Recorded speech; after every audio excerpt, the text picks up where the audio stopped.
dia, boa tarde ou boa noite, você que estiver nos ouvindo aí, seja amanhã, hoje, amanhã, daqui um dia, daqui uma semana, daqui um mês, daqui 10 anos. Eu sou o Leonardo, mais uma vez aqui fazendo as honras do nosso ChopaCast, e este é o nosso episódio 6. E hoje estou aqui acompanhado do Yuri. Yuri, boa noite, que já esteve aqui presente com a gente outras vezes também. Boa noite, caros ouvintes do ChopaCast. Bom dia, boa tarde, boa noite. E obrigado pela presença. Também está aqui estreando o Paulo Freire, não o Paulo Freire de Sócio-Construtivismo, Paulo Freire ANCAP. Paulo Freire, boa noite. Boa noite a todos, obrigado pelo convite. E eu tenho um desafio, que é mudar o nome do Paulo Freire nos livros de história. Perfeito. Vamos ser meio trotskista e jogar o Paulo Freire Sossa na lata de lixo da história. Sacanagem. Exatamente.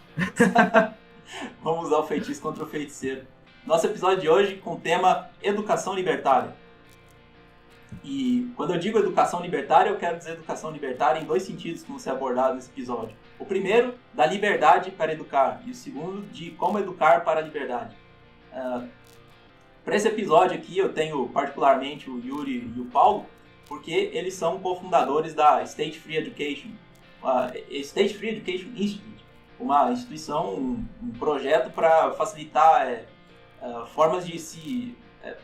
facilitar a educação sem influência do Estado, sem influência, sem participação, sem necessidade do Estado, né? Que seria a coisa mais importante. Então, para início de conversa, se vocês quiserem fazer uma introdução mais longa e também falar sobre o projeto de vocês, podem começar aí. Beleza. A ideia da empresa é justamente isso, é state free, a gente não ter nenhuma amarra com o Estado. E quando a gente fala essa amarra com o Estado, é não seguir nada do que o MEC obriga as escolas. Ou seja, nada daquela educação forçada em que o aluno é obrigado a estar lá presente, onde ele não consegue adaptar seu ritmo de estudo. O foco da State Free é levar soluções educacionais que possam fazer com que seja flexível tanto para quem está estudando, para quem está consumindo nossos produtos e até mesmo para quem está educando, porque nossa empresa meio que pretende fazer uma ligação entre quem ensina e quem aprende, desenvolver soluções que facilitem isso, porque o grande problema não está só em quem ensina, está no método em como é ensinado. Então a gente meio que pretende, a gente vai desenvolver soluções onde a gente possa facilitar todo esse gap que tem nas escolas públicas. A educação domiciliar está numa crescente no Brasil ultimamente, e com esse caso do Cipriano, se deu uma guinada muito grande, e isso é bom, vai ser ótimo para o nosso movimento, para a nossa instituição, para as pessoas que fazem homeschooling no Brasil. Atualmente tem cerca de 7 mil pessoas, digamos, cadastradas. Obviamente deve ter muito mais, tá passando a aqui. Deve ter muito mais pessoas, só que elas estão escondidas porque a educação domiciliar ainda é contra a lei. E é isso. Yuri explicou bem o que é State Free. Perfeito. Você mencionou o caso do casal Cipriano. Para quem não conhece, né, aposto que o caso teve muito mais repercussão do que o podcast tem por enquanto, mas para quem não conhece, a gente vai deixar linkado também algumas coisas relacionadas a esse caso. Um casal de Santa Catarina que eles estão sendo processados, né, pelo Ministério Público. Isso, exatamente. Por filhos em casa. Bizarrice, né?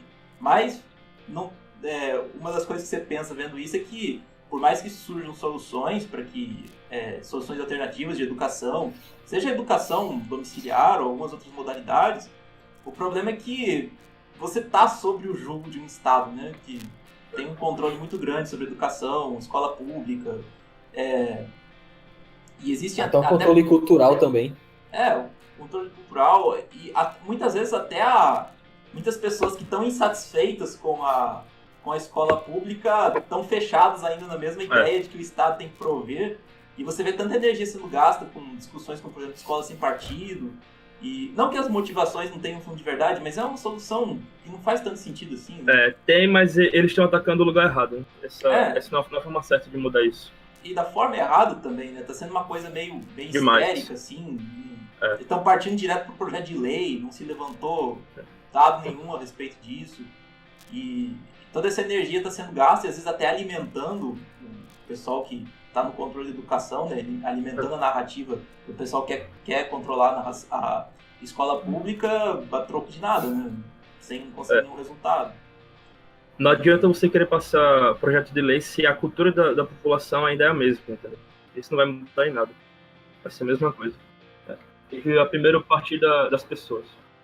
E é uma estupidez sem tamanho você querer acabar a doutrinação, colocando outra doutrinação, colocando a obrigatoriedade.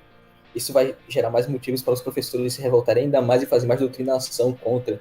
É um negócio meio absurdo isso. Você fomenta a narrativa de perseguição, né? É. Um objetivo surreal do pessoal que defende a educação centralizada, digamos, uma educação única, né, para todo mundo, é a ideia de que seria possível você ter uma educação imparcial. Né? E isso é quase impossível. Não tem como você ser perfeitamente imparcial. Isso aí é absurdo. A melhor alternativa que você tem, não vou dizer a melhor, assim, mas uma coisa mais sensata é você permitir que as pessoas sejam parciais de maneira independente, né? Porque, sei lá, tem a criança lá que foi educada... Porque acredito que muita gente tenha medo de alguma coisa, como, por exemplo... o moleque foi educado, sei lá, com educação religiosa, estrita, e além disso, sei lá, o pai era terraplanista, sei lá. Mas não muda o fato de que algum dia, alguma hora, essa criança vai ter que sair de casa e vai se deparar com pessoas que tiveram outro tipo de educação. É melhor que quando você erre localizado, né? Digamos, eu tenho uma educação igual para todo mundo, que nem você tem hoje, né? Mesmo as escolas particulares, até onde eu sei, elas têm que seguir a BNCC, né? A Base Nacional Curricular Comum. Então, se você acertar, beleza, assim, você acertou para todo mundo, apesar de isso meio impossível, né?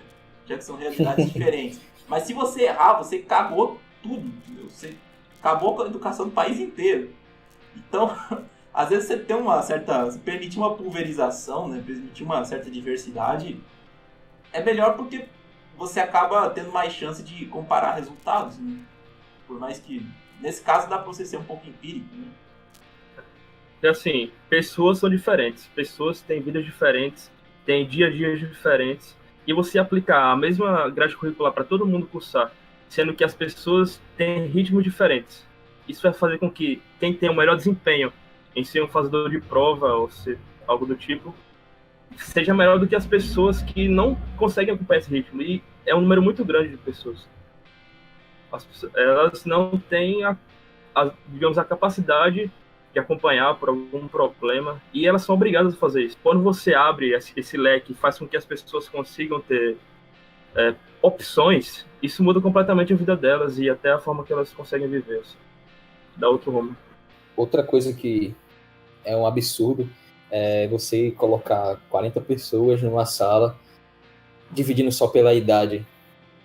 É um negócio que não faz sentido você colocar 40 pessoas diferentes, com cabeça diferente, como Paulo Freire disse, convivências diferentes, que não tem objetivo nenhum, só tá lá porque são obrigados. Isso vai prejudicar mais ainda o ambiente de aprendizado. E até de ensino mesmo do professor, que ele não vai conseguir dar aula direito para 40 negros numa sala que não quer nada com a vida. Poucos ali realmente têm interesse naquilo, entendeu? Então, você descentralizando, cada um estudando o que quer, cada um tendo acompanhamento conforme o seu ritmo, tende a gerar muito mais valor para a própria pessoa. E para a sociedade também, né? Porque uma das maiores coisas que gera o desinteresse do aluno é a aplicabilidade daquilo que ele está vendo. Hoje em dia, nas escolas, a gente aprende física, química, mas a gente não tem onde aplicar isso. Né? Isso desmotiva muito. Só se ficar na teoria, tudo na teoria é chato. Se já tem um Paulo Freire aqui, você é um pouco marxista também aqui. Se eu não estou reproduzindo errado, tem uma coisa que o Marx fala que faz um pouco sentido, né? Que o conhecimento ele vem da praxis, né? Seria a união de teoria com prática na prática. Talvez tenha sido a única coisa que ele acertou. Né? Mas enfim. Mas é uma coisa real. Né? E o pior, isso que vocês falaram das pessoas serem diferentes, elas terem aptidões diferentes, se bobear, ou melhor, eu tenho quase certeza de que se você falar isso para um educador mainstream, ele vai concordar com você. Só que ele vai dizer, não, então por causa disso a gente tem que democratizar o ensino. A gente tem que tornar o ensino melhor, mas ainda é centralizado. A gente tem que ter um modelo único que vai ser perfeito para todo mundo, que vai abranger todo mundo. Aí no fim das contas você vai ter uma maçaroca de um ensino integral, que a pessoa fica 10 horas na escola, fazendo um monte de disciplina que supostamente vai atender todo mundo, mas 90% disso não atende. Nessa tentativa de atender todo mundo, formar todo mundo segundo o mesmo modelo, é que nem o Rasta fala, né? Não sei se vocês conhecem o Rasta. Fala, o cara vai sair aos 60 anos da faculdade com doutorado em dança lésbica contemporânea do Zimbábue e vai se perguntar por que ele trabalha no Starbucks, né? Cara, Pois é. eu sei que é vacilo falar, mas é bem por aí. Essa ideia de, vamos criar curso, vamos criar um jeito de encaixar todo mundo aqui dentro desse modelo. Não tem cabimento. Eu acho que a preocupação dessas instituições, tipo o MEC, é de só número. É você ter lá um número, uma estatística de quantas pessoas conseguiram terminar, quantas têm o diploma, tanto do ensino básico quanto do ensino superior. Eles não se importam com a qualidade. É por isso que, eu não estou lembrado agora, se eu achar, eu mando o Léo colocar o link, mas teve uma pesquisa que estava comparando a quantidade de artigos que algum outro país aqui da América do Sul, acho que era o Chile ou a Argentina, fazia em relação ao Brasil. Aí tinha lá, o Chile tinha 50 premiações, ou era a Argentina, enquanto o Brasil tinha mais artigos produzidos, mas não tinha nenhuma premiação. Por quê? Porque só produzia coisa inútil. Nossa, É basicamente. não sei contar vocês, mas pra quem tá dentro da academia, isso é muito verdade. É o que mais tem, tipo, você tá na faculdade e tem qualquer professor lá, sem noção, fala, ei, você quer entrar nesse projeto aqui? Dá a bolsa. Aí junta um monte de nego que quer fazer, não tem interesse nem no tema, mas só quer o dinheiro. E geralmente, assim, eu não vou dizer nada aqui, mas já dizendo, professor paga investimento de bolsa só pra viajar, viu? Não queria nem falar isso, mas é basicamente isso que eu digo. Nossa, velho, eu conheço. Só que tem na federal é isso. O professor faz pesquisa científica e vai apresentar na China, Alemanha, Nova York, Seattle. O mesmo projeto sem mudar nada. Pois é. Eu quero fazer um episódio específico sobre a universidade, mas tem muito disso mesmo, né? Escreve um artigo aí pra eu poder viajar pro congresso. Porra. Inclusive, só abrindo parênteses aqui, na UFRN, que é a federal aqui do Rio Grande do Norte, tá tendo um problema entre os professores que vivem da mamata, que só tem uma chapa para o coordenador de alguma coisa lá da diretoria. E eles querem que os alunos votem nessa chapa, mesmo é chapa única, tá? Não tem concorrência, porque se os alunos não votarem, inclusive os alunos estão boicotando essa eleição, se os alunos não votarem, o Bolsonaro vai cortar verba para viagem, essas coisas. Basicamente isso. Então, eles estão obrigando os alunos a votarem. Não sei se isso vai acontecer. Eles já estão tendo uma aula miniatura de como funciona a democracia. Né? É um pouco que vocês falaram, né?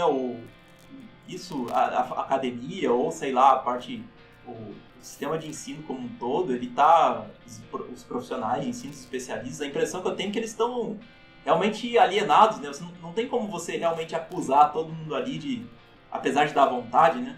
Você acusar todo mundo aí de estar ativamente fazendo parte de um projeto de poder. Não, nós temos que controlar a população, temos que controlar as crianças. Originalmente a ideia foi essa, da educação pública originalmente a ideia foi essa, desde o Bismarck lá. Mas muita gente, isso aí já tem tantas gerações de imbecilização, de alienação, que as pessoas já estão dizendo isso automático. Né? Senso comum. Então não tem nem mais como você acusar a pessoa. Não, você está querendo assumir o controle das crianças. Na verdade, a coisa se inverteu. Eu estava vendo agora há pouco um debate com o Luciano Esperandio, né? Ele trabalha com o Hayek, de Ideias Radicais. Ele escreveu até um capítulo desse livro aqui, ó, do Educar e Libertar. Tem um capítulo dele sobre homeschooling. E ele estava num debate com não lembro o nome da moça, especialista lá em educação. Já saiu citando Paulo Freire lá, não é esse aqui, o outro. Esse aqui é o bom. Esse aí é o bom. E ela basicamente acusava isso. Não, você está querendo centralizar as coisas, está querendo assumir o controle das crianças, está querendo tirar a socialização delas. Eu pensei, olha a inversão, bicho.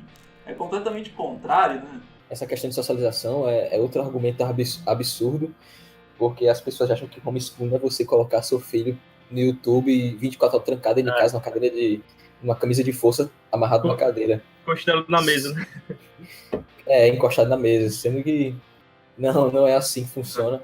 A criança ela vai ter a necessidade de querer conhecer o mundo, de praticar esporte, de ir para a igreja, de entrar em grupo de dança, e ela entrando nesses locais que ela tem interesse, ela tende a desenvolver mais socialização do que indo para a escola obrigado com um monte de gente que ela não gosta.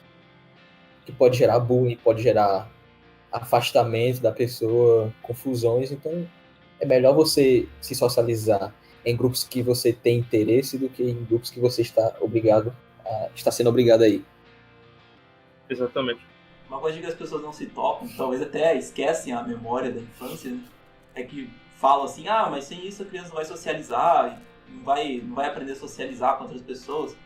E tem um argumento que eu acho ótimo, falar, mas você quer que a criança ela aprenda a se socializar com outras pessoas que não sabem fazer isso? Todo mundo aqui estudou em escola, né? Todo mundo sabe que o Rousseau estava errado, né? Bom selvagem é o caralho. Tipo, aquilo ali é selva, né? Criança é o bicho mais arrombado, assim, pra pegar no pé, pra zoar demais, qualquer cara. coisa, entendeu? Você ter uma convivência mais controlada com outras crianças até seria uma coisa boa, sei lá, numa arte marcial, na natação, sei lá, num outro curso qualquer, em outro turno. Porque também parece que as pessoas pensam que por a escola, eu não sei como é que é hoje em dia, mas por muitas escolas mainstream, muitas escolas convencionais assim, serem em tempo integral, a criança também no homeschooling vai ficar em tempo integral. Mas não, a escola é em tempo integral porque ela é ineficiente, porque ela põe todo mundo para aprender a mesma coisa. Se você tivesse um ensino direcionado, talvez a criança precisasse até dedicar menos horas por dia àquele estudo. Até porque ela vai estar mais empolgada, vai absorver mais. Exatamente. E essa questão de qualidade e quantidade, todo mundo sabe que isso não existe, né? E outra coisa, um argumento que as pessoas usam que, exatamente o que ele falou, que as crianças vão ficar em casa, encostadas na mesa, na frente do computador, na frente do tablet. Mentira, né? A criança vai explorar o mundo. Ela pode fazer viagens, ela pode ir em museus, vai em fábricas, ver as coisas, como as coisas funcionam, isso dá um outro gás no estudo. Não, outra coisa que a galera sempre fala, não, mas é porque a maioria dos pais não acompanham, são irresponsáveis. Sim, mas aí você vai querer condenar todos os pais que são responsáveis por causa dos pais que não são responsáveis. Tem que ter essa mudança cultural e independente de ter pai responsável, pai irresponsável, tem que você ser livre para você educar seu filho da forma que você bem entender. Os ciprianos, por exemplo, eles levam as filhas dele em museu, coloca para ler livro, coloca para ajudar a educar adultos que são analfabetos. A filha do Cipriano, inclusive, ajudou a criar um curso de administração. E a menina tem 15 anos, viu? Você consegue otimizar a educação, né? Você consegue fazer a pessoa se envolver com aquilo com que ela tem interesse muito mais cedo, né? Inclusive, ele divulgou hoje no Twitter uma grade curricular de livros que as filhas deles leem na segunda, terça e sexta. E neles tem Mises, tem Bastiat, tem Rothbard, tem aqui a Roupa, tem o Pondé, tipo, tem muita coisa que... Aonde? Em qual escola? No Brasil, as crianças leem esses livros? Os professores não passam isso. Não, e até os livros que são designados de literatura pra gente ler, pelo menos na colégio particular era assim, a gente comprava um monte de livro, gastava uns R$800 de material, vinha livro de literatura, só que a gente não ia, porque não dava tempo. Você pega o livro de matemática, é uma tora de 500 páginas que você não vê nem 100 daquilo direito. Exatamente. Não dá tempo. Aí o ensino do ano superior, ou do ano posterior, depende de algo que tá no outro livro que a gente não viu, e lá para o professor revisar, e vira uma bola de neve, ninguém consegue aprender nada, e é isso, a educação brasileira. Não, nem só em relação a livro, né, em relação a material diverso, sei lá, tipos de folha. Eu perdi a conta de quantas vezes em escola, quando eu era mais novo, estudava em escola particular, de pedir para comprar papel, não sei do que a gente nunca mais viu. Foi parar na secretaria da escola lá e tchau. E disso até dá para puxar um outro assunto que muita gente pega no pé de educação domiciliar ou outras modalidades de educação alternativas, assim, que é a questão do custo, né? Eu não consigo entender como que a galera fica falando, não, mas isso é coisa pra gente privilegiada, que vai poder contratar um tutor, não sei o quê. Meu, quanto se gasta para educar uma criança em escola, toda a infraestrutura particular, seja público particular, porque a pública a pessoa não vê, né? Acho que é de graça, é público gratuito de qualidade. Ninguém paga, brota do chão. Até mesmo no livro que tem o artigo do Luan Esperandio, mas tem artigos de outras pessoas também, se faz um comparativo do custo de educação, principalmente para o aluno universitário, na pública, gasta-se um dinheiro que você nem vê onde que está. Deve ter muita ineficiência no caminho. E uma educação... Desvio também. E uma educação personalizada, ela pode ser uma educação otimizada, pode ser uma educação com custo reduzido. Que nem, por exemplo, você tem coisa... Internet, falam do Khan Academy, né? Que você tem...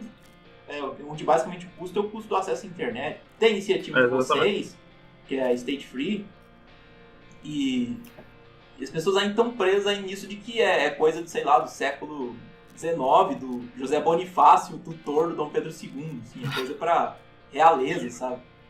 Não tem cabimento algum. E tipo, já fazendo propaganda aqui da State Free de novo. Pode fazer, vou deixar até nos comentários, né? O nosso primeiro produto que a gente vai lançar a versão de testes do primeiro semestre de 2019, o EasyEdu, a gente tá fazendo o cálculo aqui e, tipo, vai custar basicamente uma mensalidade de Netflix.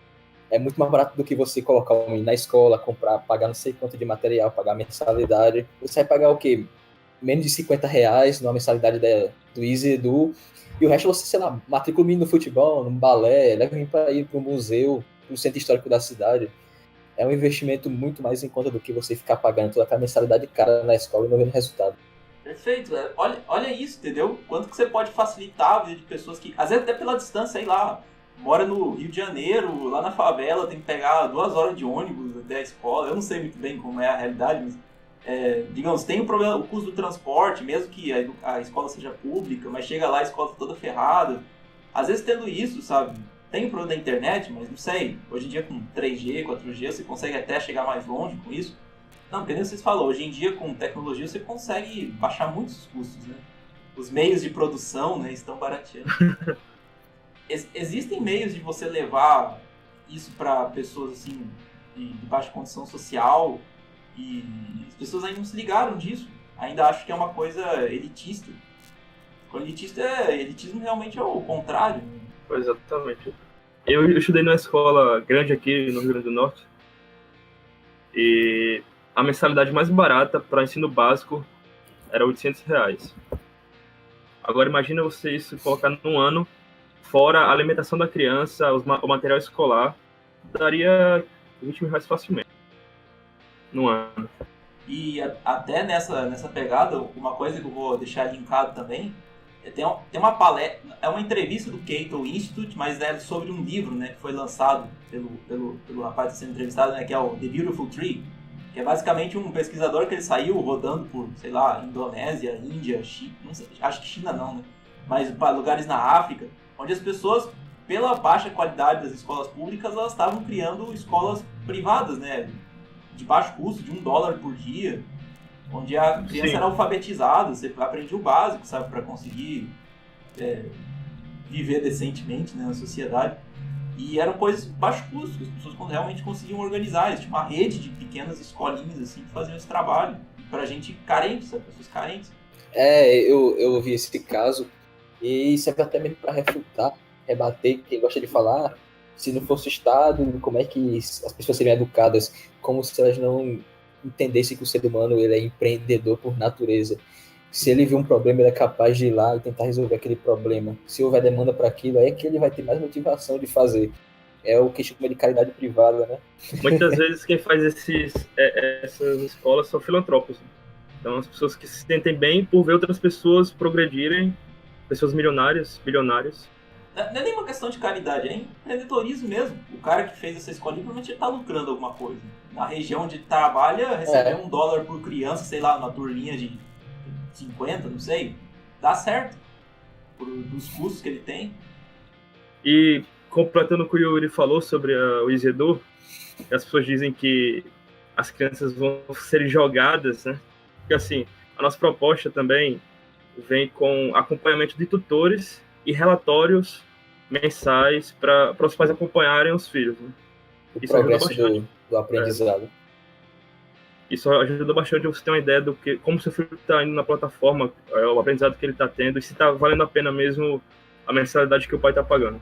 Isso. E aí cai até em outro problema, né? Porque uma das coisas que você pode perceber que dificulta mais o avanço desse tipo de coisa, que você vê, a gente já tem soluções técnicas, digamos, para o problema da informação, de você levar a educação para essas pessoas e tal.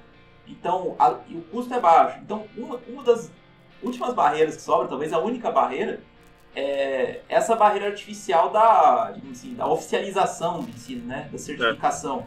Que ainda o pessoal fala, mas tem que ter, mesmo que você deixe isso acontecer, o pessoal ainda cede em alguns pontos, fala, tá, tudo bem, mas eu proponho uma educação domiciliar, uma educação alternativa, mas o governo faz avaliação. Na verdade, nem isso precisaria, né?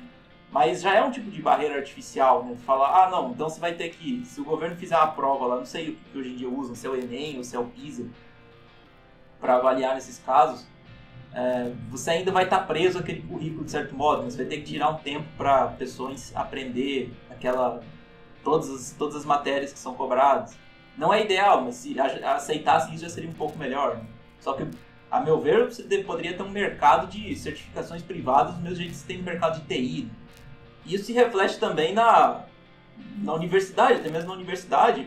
O diploma, a exigência do diploma, é uma das maiores barreiras artificiais. Né? Você cria um problema, você precisa de diploma para subir na vida.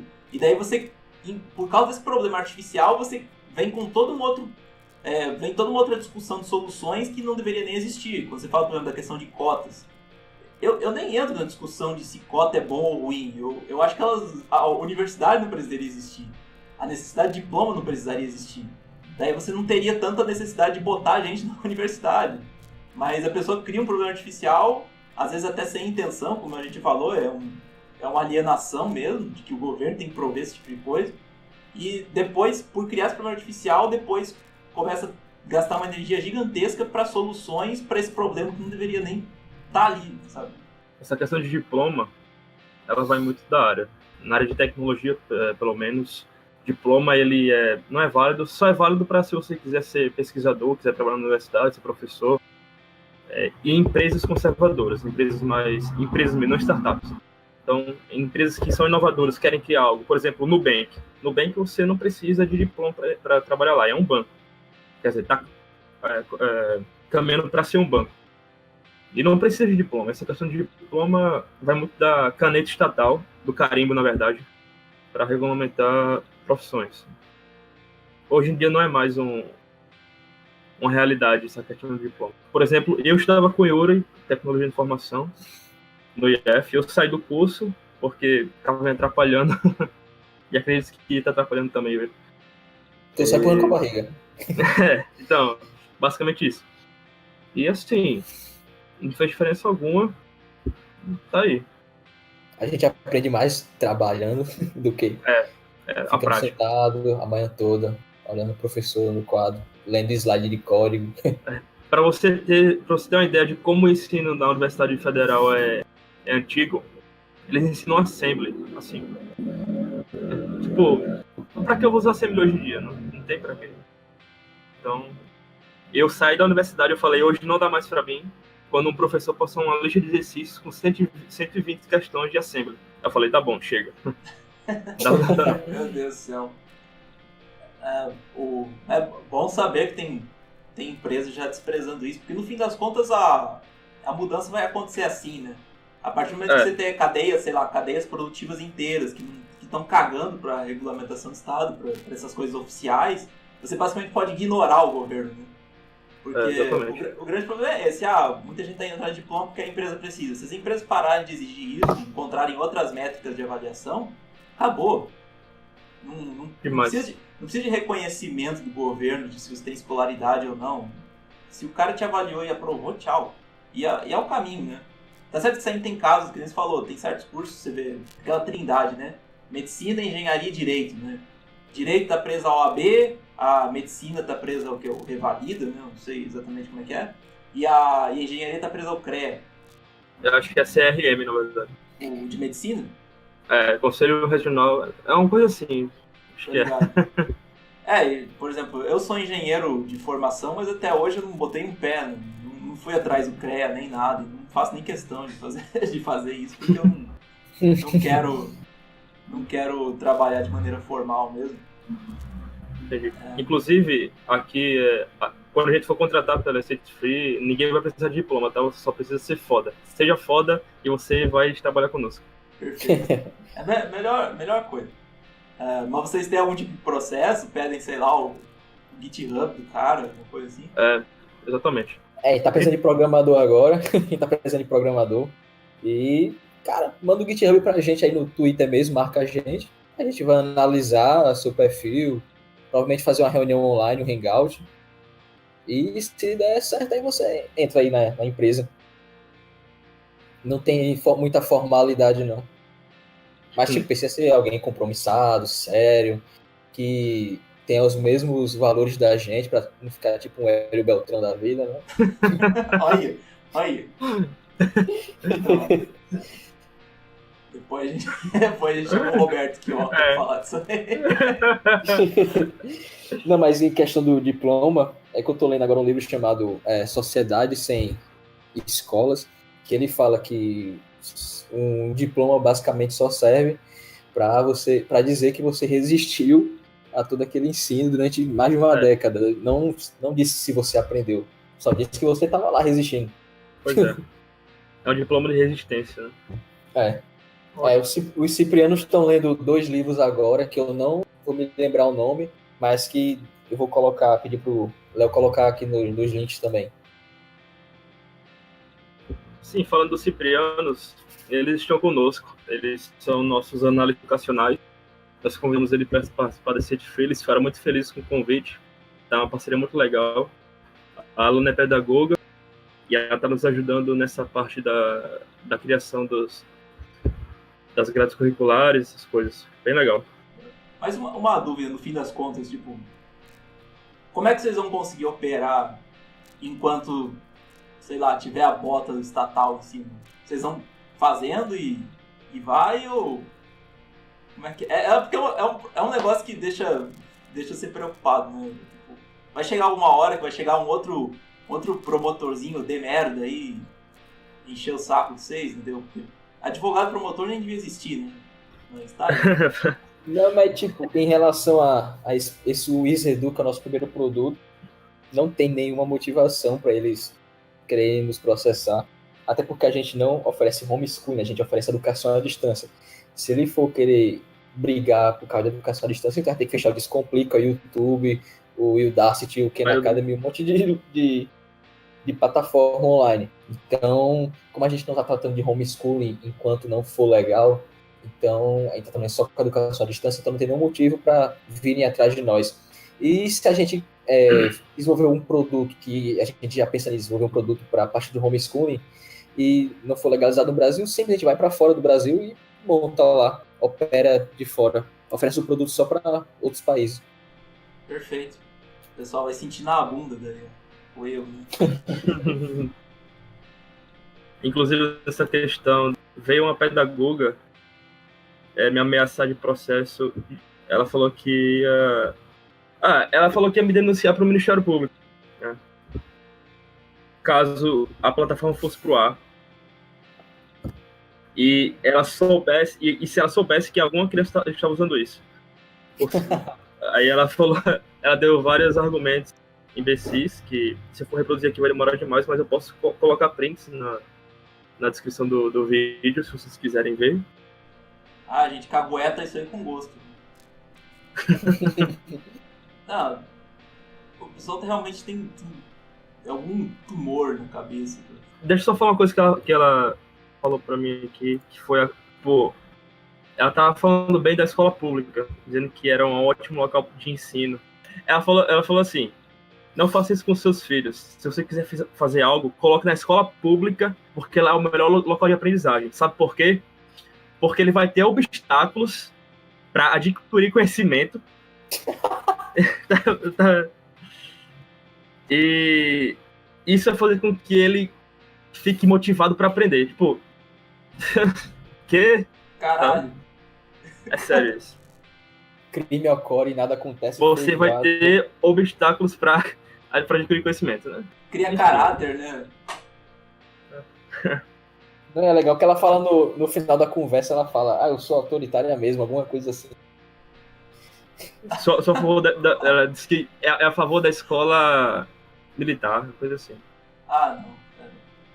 Esse tá sendo uma das grandes cagadas, acho, não digo do governo novo, porque nem o governo novo ainda nem fez coisa alguma, mas da mentalidade que elegeu o governo novo, né?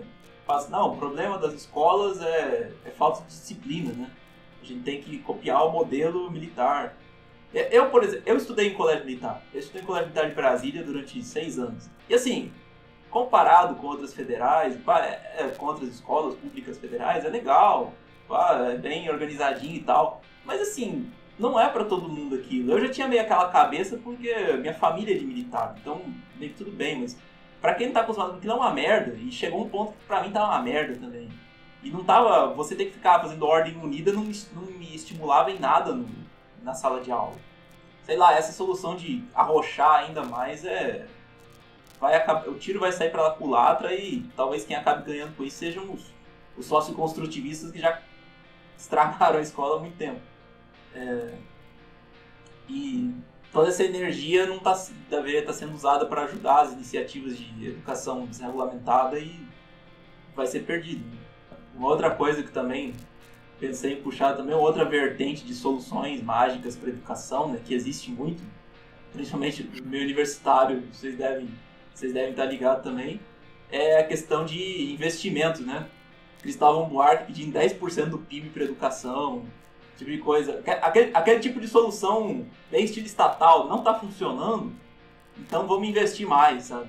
O negócio tá falindo, não dá certo, vamos botar mais dinheiro aí para falir mais dinheiro. Aí vai dar certo. É justamente o contrário de uma lógica mercadológica, né? Que você investe naquilo que dá retorno. No que não dá retorno, agora você... Não, descarrega mais. Acho que o 6% do PIB brasileiro já vai para educação. E não tá legal. Tem exame internacional, o pessoal só toma pau. Tem alguma coisa errada, entendeu? Eu não vou saber exatamente, eu preciso pegar a referência disso, mas fala-se muito do estudo que fala que você tem 50% de analfabetismo funcional nas universidades. E, cara, sabe? Eu acho que é 80%.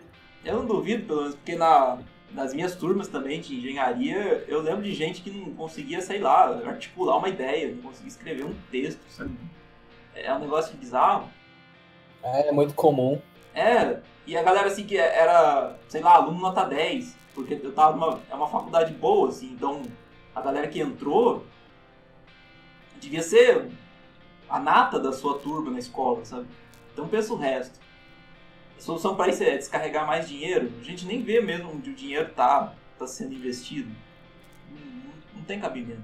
Não é uma coisa linear. Quanto mais dinheiro, melhor a educação. Chega a um ponto que tem alguma coisa errada. As pessoas não estão a fim de admitir isso. A solução a curto prazo para esse tipo de coisa é você liberar a educação e deixar que as pessoas escolham o que elas querem fazer. Fica muito mais fácil. Permitiu que elas se eduquem. Eu lembro, tem um vídeo antigo o Thomas Sowell, é um cara que falava muito sobre isso, que dizia que depois da abolição da escravidão nos Estados Unidos, em um período, assim, uma geração, você tinha 50% da população negra, né, os filhos de escravos, alfabetizados.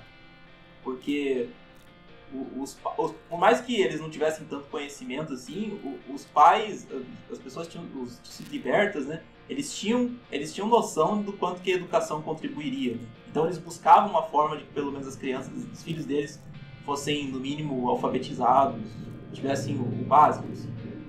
Isso no século XIX já era bastante coisa, né? E isso ele fala num debate com uma educadora lá que ela só falta falar: eu acho que os pais são burros demais para decidir. Eu não sei como ele não ficou putaço. Eu vou colocar também a descrição pra vocês verem. Porque ela basicamente só falta dizer isso, sabe? Eu acho que o governo tem que decidir porque os pais são muito burros. É isso que eles pensam, cara. É exatamente isso. E só aquela coisa, né? O ministro da Educação, ele pode decidir os rumos da educação do país, mas não pode educar o próprio filho. É a maior contradição do mundo. E daí, depois disso, você vai para todos os outros argumentos, né? Que a gente tava vendo debate do Esperantil lá. Não, quando mostram exemplos, não, olha, o Chile faz isso, os Estados Unidos faz isso, vários países permitem educação domiciliar, tá dando certo. Não, mas é outra realidade. Aquilo que a gente já falou em outros episódios, né? Aqui não vai dar Síndrome certo. do vira-lata. Aqui no lugar certo. Lá fora é modelo, ó, funciona perfeitamente. Aqui é Brasil, aqui o povo é burro, né? Como dizem, o povo não tem cultura para fazer isso. E se não começar, nunca vai acontecer nada. É aquela coisa, você vai adiando, porque agora no momento, agora não tá certo. Agora não vai. Se você não começar em algum momento, vai ficar estagnado para sempre.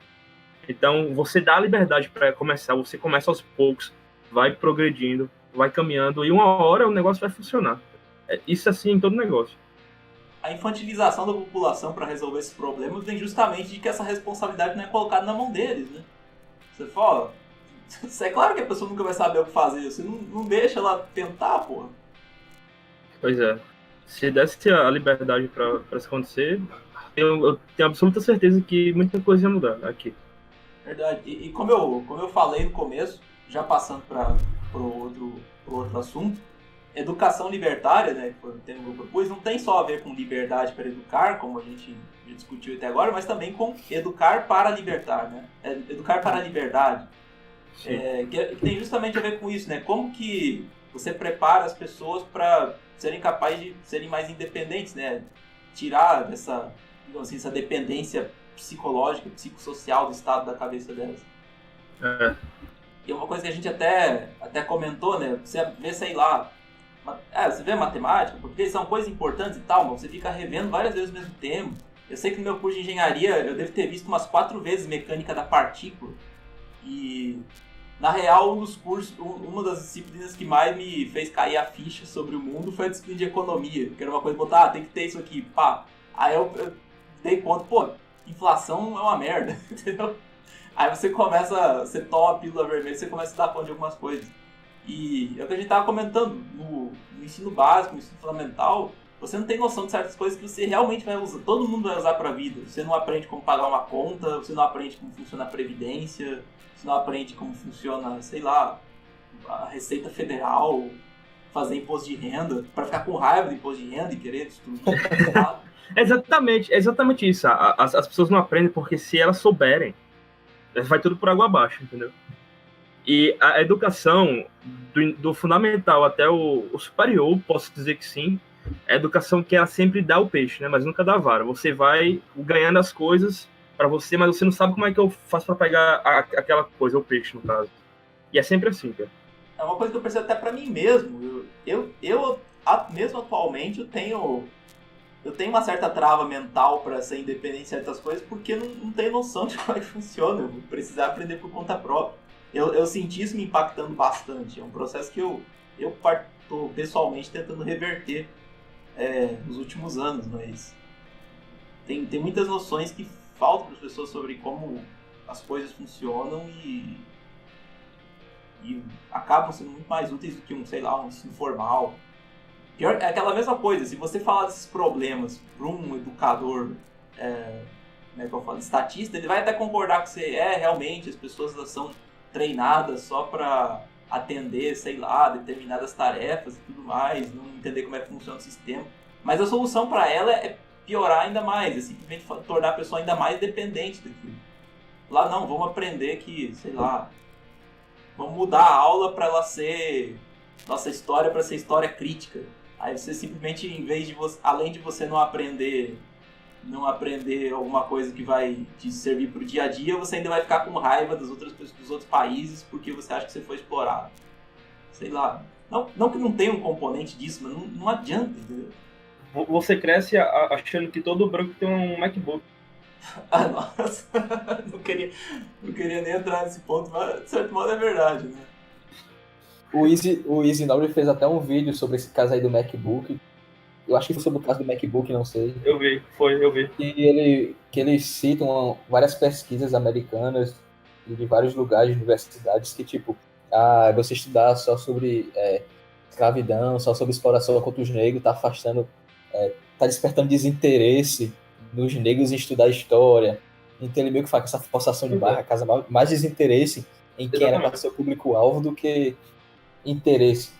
Uma coisa que eu até lembrei agora, que o Thomas Sowell fala bastante, acho que o Thomas Sowell fala bastante, que esse tipo de educação, de você ficar falando o tempo todo, não, você vai ser, sei lá, você vai ser vítima de preconceito, você vai ser oprimido, você vai ser deixado para trás, você vai ser escolhido por último, você não vai ter as melhores colocações, você não vai ter as melhores oportunidades, você fica batendo isso na cabeça da pessoa, você basicamente desanima ela, não é uma educação empoderadora. Você acha que por causa disso a pessoa, beleza, agora eu tô animado, agora eu vou ser melhor que os opressores. Não, a pessoa vai simplesmente vai se conformar com aquilo lá, não adianta eu tentar, não vai dar certo mesmo. Entendeu? Sei lá, vai pro crime, vai pra alguma coisa do tipo. Não é um discurso que te estimula a ter um futuro melhor. É um discurso que te estimula a demandar mais coisas do governo. Fala, não, eu quero que o governo equalize a minha situação com a desse cara que sempre me oprimiu por alguma razão. Não cria uma independência na pessoa, né? A pessoa fica mais presa. Isso é uma dependência psicológica, né? E isso poderia ser substituído por uma coisa mais propositiva, né? Mesmo que você fale, sei lá, de representação, quando você tem esse caso do estudo de história ou até de filosofia, eu tinha visto até uma uma matéria, o pessoal até tirou um pouco de sarro de que muitos alunos não estavam querendo aprender mais filosofia, sei lá, Kant, Descartes, essas coisas, porque eles eram europeus. Falar, não, isso aqui, cadê os filósofos indígenas, africanos, esse tipo de coisa? Só que, se for esse o problema, então por que não justamente possibilitar que cada um faça seu currículo, sabe? Você volta para a questão inicial de homeschooling, outras modalidades. Bom, então procure se tem filósofos africanos. Liberdade de aprendizado. É só você ir atrás. É só ir atrás. Então se fica uma coisa mais propositiva, em vez de reclamar que tem o currículo com aqueles caras, dê a liberdade que a pessoa monte currículo para estudar outras pessoas. E vira uma coisa um pouco mais positiva. Em vez de você tentar diminuir o que algumas pessoas estudam, você tenta elevar a sua área de interesse. O interessante é que sempre volta para essa questão de controle de população, né?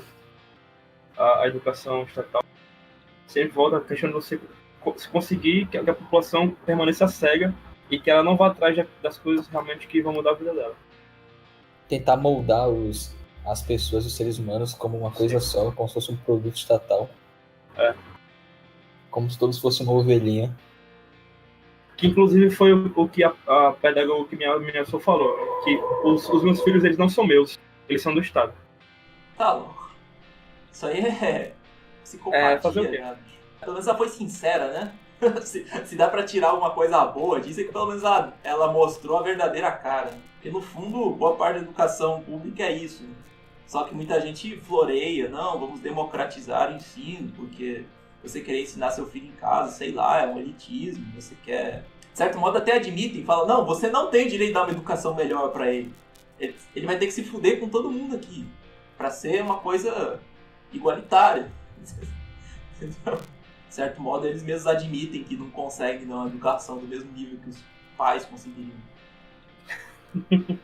E essa questão vou usar essa palavra, né, do empoderamento real, ela passa até não só por currículos alternativos das mesmas matérias que você tem na escola, né, que a gente comentou, ela passa por outros conhecimentos. Até na live do Ford que ele fez hoje, ele fala, se você quer poder praticar desobediência civil, não precisar se baixar a cabeça pro Estado, você tem que aprender, sei lá, consertar motor de carro, fazer manutenção, esse tipo de coisa. Se você precisar, você não precisa ir na oficina, você consegue se virar mais.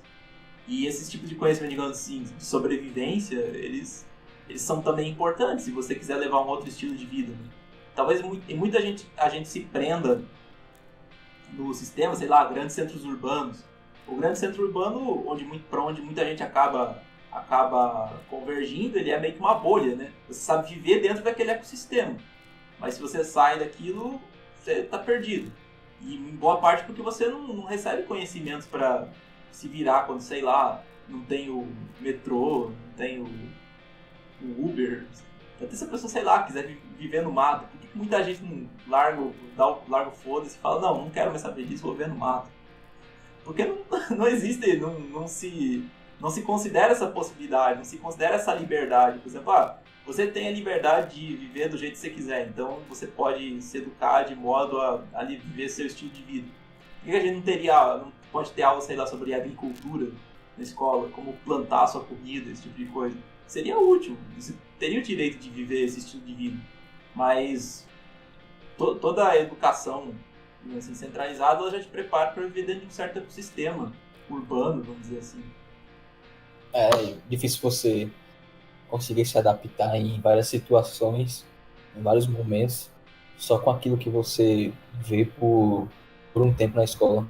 Muita gente que tira sarro com isso, fala, a pessoa é ignorante por falar, quando que eu vou usar Bhaskara na minha vida? Tá certo.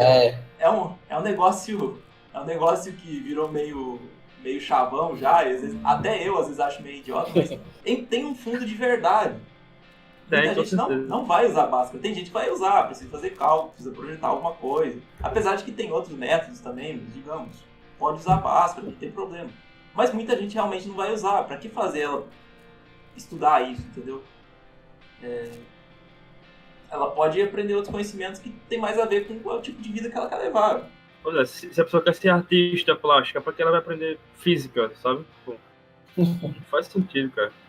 Isso desmotiva muito a permanência no ensino. Quando você faz com que seja seguindo uma grade curricular que você gosta de estudar, isso muda completamente tudo. Isso. Você só consegue realmente absorver conhecimento quando você consegue associar aquilo com uma utilidade. E não tem problema nenhum você aprender sob demanda. Muitas das coisas que eu aprendi na graduação, eu tive que reaprender na pós-graduação, porque foi na pós que eu precisei daquilo. Então, aí você vai pra Wikipedia, você vai ver videoaula, você vai... Aquilo me fez parar e pensar, cara, por que eu fiz 5 anos de graduação se eu tô aprendendo agora? A graduação podia ser 1 ano só. Você podia ter todas as disciplinas compactadas e meio que listando, guarda esses nomes aqui, tá bom? Faz uma listinha desses nomes, pega uma listinha dizendo, tal, não sei, fórmula e pra que você usa. Não precisa explicar ela. Aí quando você for precisar, você já sabe o nome que você busca. É que nem, por exemplo, a questão filtro de calma. Eu, teoricamente, aprendi filtro de calma na sala de aula. Eu nunca aprendi. Quando eu precisei implementar eu só sabia, para esse tipo de caso eu preciso de um filtro de calma, agora eu vou aprender como é que faz. Aí você vai para outros meios, você vai para internet, você vai para esse tipo de coisa. E você se liga, sabe? Porra, pra que eu fiquei sentado na sala pra isso aqui, sendo que eu não lembro de nada, sabe? Aí daí que eu aprendi. Tipo eu na prova do Enem, eu sou de exatas, mas eu vou muito mal na prova de matemática no Enem. Porque tudo eu tento resolver ou por lógica ou por regra de 3. Porque eu não sou bom pra decorar fórmula. E não adianta eu passar um ano estudando, decorando não sei quantas mil fórmulas, assim, na hora que eu tô lá eu vou e esqueço. Meio que não faz sentido também, só por causa de uma prova. Então, eu vou muito bem em humanas, em português, inglês. Matemática eu vou um lixo, química eu vou um lixo, física eu consigo desenrolar. E, eu sou de exata. Isso é aquela coisa, né? Você vê tanta coisa em matemática no ensino básico que você termina não absorvendo nada, não vê sentido naquilo. Por questão de Bhaskara, o cara fala, pra que eu vou usar Bhaskara? Aí o professor zoeiro vai e fala, você vai usar na prova, e a prova faz parte da vida. É exatamente isso, desse jeito. É o que eu comentei das falsas barreiras, sabe? Barreiras artificiais. Então você cria um problema artificial e aí você cria uma solução para o problema artificial. Você exige uma solução para o problema artificial. Você põe a Bhaskara na prova, aí você precisa gastar esse tempo aprendendo Bhaskara para passar na prova, que não deveria nem existir. Porque se os métodos de ensino deveriam ser mais personalizados, os métodos de avaliação também dependem do empregador, depende de quem quer te fornecer aquele cargo. Pô, você pode ter métodos customizados para avaliar, assim, não precisa ter uma prova unificada. Até porque um grupelho de pessoas não vai ter conhecimento, não vai ser iluminado para saber a melhor forma de avaliar todo mundo. Aí no fim das contas você cria aquela prova super abrangente, com uns textos gigantes. Eu lembro que fiz Enem faz um bom tempo e era mais uma prova de resistência do que qualquer coisa. Mas, basicamente ler texto quilométrico e, sei lá, entender a semântica freestyle do cara que fez. Essa questão da grade curricular é uma coisa engraçada, porque assim, eu saí da escola formal na 6ª série. Aí eu deixei de estudar e fiquei estudando só o que eu gostava, porque assim, eu era muito ruim, essa é a verdade. Aí eu saí da escola e fiquei estudando por conta própria. Olha aí, falta de escola isso aí. Tá vendo? Porque você sai. Valeu. Refutado, tchau. Vou deletando. Tá, vou começar da parte que eu saí da escola, tá? E com isso, eu estudei só o que eu gostava. Eu gostava muito de programar e fiquei focando na programação. Saí na 6ª série do Fundamental. Logo eu não tinha terminado o Fundamental, nem o Médio ainda. E existe uma coisa chamada prova de aproveitamento. Então, você testa seus conhecimentos em determinadas disciplinas e tira o seu certificado. Eu fiz isso no Fundamental. Eu fui nesse local, peguei lá a lista da prova e comecei a estudar em casa o que eles passaram para mim. Daí eu fui, fiz a prova, ok. Terminei o ensino fundamental e pelo médio eu terminei pelo Enem, quando eu entrei na Federal. Então, no caso aí, eu quis dizer que eu só estudava o que eu gostava. Isso influenciou demais. Hoje eu trabalho em startups e tá tudo ótimo na minha vida. Isso é uma coisa que eu acredito que me fez muita falta. Porque ficar muito preso no sistema de ensino durante tanto tempo meio que capa o desenvolvimento da sua independência, né? Eu tô correndo atrás do tempo perdido nesse aspecto. Se algum dia, sei lá, tiver filhos, eu vou tentar fazer com que eles, esquece esse negócio de faculdade aí. A gente dá um jeito. Escola, cara. Até escola. Deixa escola. Ah, merda. Aqui, com a vivência que eu tive, os meus filhos provavelmente não vão pra escola daqui pra lá. Não sei se eu vou continuar no Brasil ainda, no futuro. E se vai já ser liberado, mas, sinceramente, ficar muito tempo na escola, a criança fica 4 horas por dia durante 12 anos, mais ou menos. Isso faz com que ela perca muita coisa. Ela poderia estar fazendo coisas mais relevantes. Também, 1h06 aqui de gravação. Vamos finalizar aí. Yuri ou Paulo, se quiserem fazer uma consideração final. Bom, sim, eu quero agradecer ao Léo pelo convite, por ter deixado a gente divulgar esse por aqui. Foi um papo muito legal sobre educação. Eu gostaria também de compartilhar o Twitter do Cipriano, né? Que ele compartilha o dia a dia das filhas dele, e isso é muito legal. Obrigado aí por quem passou uma hora ouvindo esse podcast. Curtam nossas redes sociais da State Free. Nossos twitters vão estar aqui embaixo também, tanto dos pessoais quanto da empresa. E fiquem ligados que em breve vamos ter mais detalhes dos nossos produtos. Esse é um tópico que dá para discutir muito tempo sobre isso. Então, eu não sou especialista no assunto, mas me interesso muito por isso, até por isso que eu chamei o Yuri e o Paulo aí. Então façam realmente isso, sigam o perfil da State Free Education. Vou botar na descrição. Sigam os perfis do casal Cipriano para verem mais na prática como é que eles estão fazendo isso, né? E se você tiver interesse, e também busque formas de você ajudar, assim, a lutar, né, pela educação livre, seja ela domiciliar, sejam outros modelos também mais adequados a cada situação, tutorias, esse tipo de coisa. Porque essa é uma das discussões mais importantes, no fim das contas. Se você liberta a educação, você, no fim das contas, liberta o povo. Tá. Como a gente falou, em boa parte é alienação dos profissionais de saúde, mas no fundo, o controle da educação permite que o Estado se expanda, permite o controle estatal. Por isso você tem esse bando de universitário maconheiro aí querendo mais governo, querendo mais Estado. Então, é isso aí. Essa é uma das discussões mais importantes que tem, é um dos tópicos mais importantes em que com os quais você deveria se preocupar. E, no fim das contas, é isso. Agradeço aí o Yuri por mais uma participação, agradeço o Paulo aí pela disponibilidade também, por falarem sobre o projeto e darem a opinião deles sobre esses assuntos. E é isso aí. Até a próxima.